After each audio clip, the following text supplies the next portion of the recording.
அன்பான சகோதர சகோதரிகளுக்கு ஆண்டவராகிய இயேசு கிறிஸ்துவின் நாமத்தினாலே உங்களுக்கு வாழ்த்துதலையும் ஆசீர்வாதங்களையும் இந்த கால வேளையிலே நான் தெரியப்படுத்துகிறேன். காலைதோறும் கர்த்தரின் வார்த்தை என்ற இந்த பகுதியில் இன்றைக்கு தேவனுடைய வார்த்தைகள் ஏசாயா புஸ்தகம் 9ஆம் அதிகாரம் 6ஆம் வசனம்.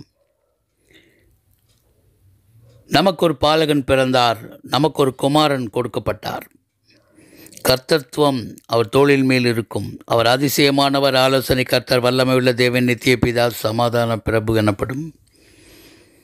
இந்த நாளிலே கூட நமக்கு ஒரு குமாரன் கொடுக்கப்பட்டார். ஆண்டவராகிய இயேசு கிறிஸ்து, பிதாவின் ஒரே குமாரனாகிய இயேசு கிறிஸ்துவை நமக்காக பிதாவாகிய தேவன் தந்தருளின நாள் இந்த கிறிஸ்மஸ் நாள்.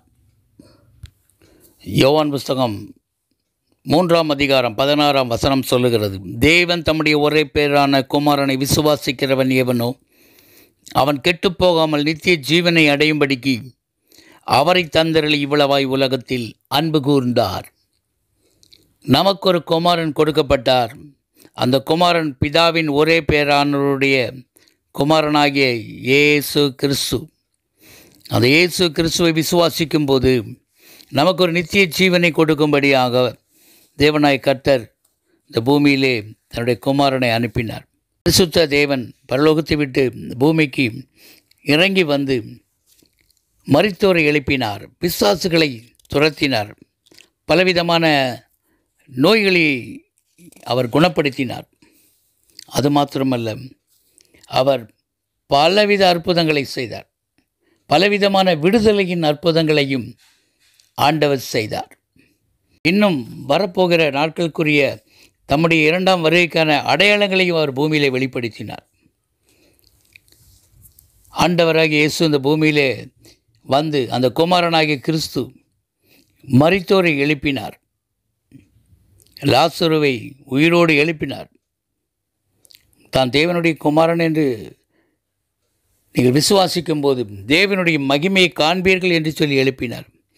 அசுத்த ஆவிகள் ஓடினது. பிரேத கல்லறையில் இருந்தவர்கள் வஸ்திரம் தரித்தவர்களாக தேவனுடைய பாதத்தில் அமரும்படியாக தேவன் ஒத்தாசைகளை செய்தார். தீயில் விழுந்த, தண்ணீரிலும் தீயிலும் விழுந்த சந்திரரோகியாக வியாதி பிடித்தவர்களை, அந்த நோய்களிலிருந்து பிசாசை துரத்தி நோய்களை சுகப்படுத்தினார்.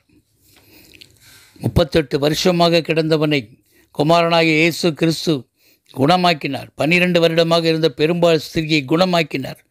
18 வருஷமாக கூனியாக இருந்தவளை ஆண்டவர் இயேசு, குமாரனாகிய இயேசு விடுதலை பண்ணினார். பத்திமை என்ற குருடனை பார்வையடையும்படியாக செய்தார். சூம்பின கையுடையவனை அவர் குணமாக்கினார். காற்றையும் கடலையும் அதட்டினார், அங்கே அமைதல் உண்டாயிற்று. இயற்கைகள் தேவனுடைய சத்தத்துக்கு, குமாரனாகிய இயேசுவின் சத்தத்துக்கு கீழ்ப்படிந்தன. பிசாசுகள் மனிதர்களை விட்டு விலகி பன்றிகள் கூட்டத்திலே போய் விழுந்து பன்றிகளோடு கடலில் மூழ்கி மாண்டு போனது. மரத்தை பார்த்து சபித்தார், பட்டு போயிற்று. அதே தேவனாகிய கர்த்தர் இன்றைக்கும் ஜீவிக்கிறார். நான் மரித்தேன், ஆனாலும் சதா காலங்களிலும் உயிரோடு இருக்கிறேன் என்று சொல்லி தேவன் நமக்கு இந்த நாளிலும் நமக்கு ஞாபகப்படுத்துகிறார். கொலோசியர் 1ஆம் அதிகாரம் 13-14 வசனங்கள் சொல்லுகிறது, இருளின் அந்தகாரத்தில் இன்று நம்மை விடுதலையாக்கி தமது அன்பின் குமாரனுடைய ராஜ்யத்துக்கு உட்படுத்தினவருமாயிருக்கிற பிதாவை ஸ்தோத்தரிக்கிறோம். குமாரனாகிய அவருக்குள் அவருடைய இரத்தத்தினாலே பாவ மன்னிப்பாகிய மீட்பு நமக்கு உண்டாயிருக்கிறது என்று சொல்லி அங்கே காண்கிறோம். இயேசு கிறிஸ்து நமக்கு கொடுக்கப்பட்ட குமாரன், நமக்கு ஒரு குமாரன் கொடுக்கப்பட்டார் என்று சொல்லியிருக்கிறது.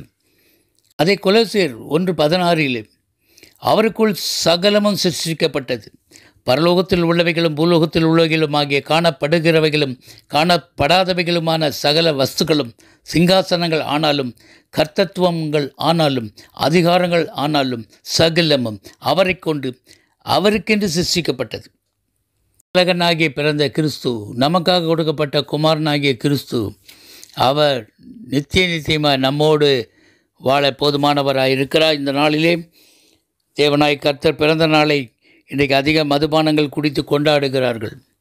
பல இடங்களுக்கு அவரை கொண்டாடும்படியாக பல காரியங்களை செய்து தேவனுடைய வல்லமையை குறைவாக மதிப்பிடுகிற ஜனங்கள் அதிகம். ஆனாலும் நமக்கு ஒரு பாலகன் பிறந்தார், நமக்கு ஒரு குமாரன் கொடுக்கப்பட்டார். கர்த்தத்தோ அவர் தோளின் மேல் இருக்கும். அவர் அதிசயமானவர், ஆலோசனை கர்த்தர், வல்லமை உள்ள தேவன், நித்திய பிதா, சமாதான பிரபு. அவருடைய பரிசுத்த நாமம் மகிமைப்படுவதாக. பிதாவாகிய தேவன் தன்னுடைய சொந்த குமாரன் என்றும் பாராமல் அவரை தந்தரளி இவ்வளவாய் உலகத்தில் அன்பு கூர்ந்தார். நமக்காக ஜீவனை கொடுக்க பிறந்த கிறிஸ்துவை நாம் போற்றுவோம், வாழ்த்துவோம், வணங்குவோம், உயர்த்துவோம், மேன்மைப்படுத்துவோம். நம்முடைய வாழ்க்கையில் சாட்சியாக இருப்போம், தேவனை அறிவிப்போம். இந்த நல்ல இயேசு, இந்த குமாரனாகிய நமக்கு கொடுக்கப்பட்ட குமாரனாகிய இயேசு கிறிஸ்துவை அறியாத ஏராளமான ஜனங்கள் நம்முடைய தேசத்தில் உண்டு. அவர்களுக்கு அதை ஆண்டவரை அறிமுகப்படுத்துவோம், கொண்டு போய் சேர்ப்போம். தேவன் வருகைக்குள் ஒரு திரள் கூட்டத்தை தேவனுக்கு ஆயத்தப்படுத்துவோம். இதை கேட்டுக்கொண்டிருக்கிற உங்களை கர்த்தர் ஆசீர்வதிப்பாராக. God bless you.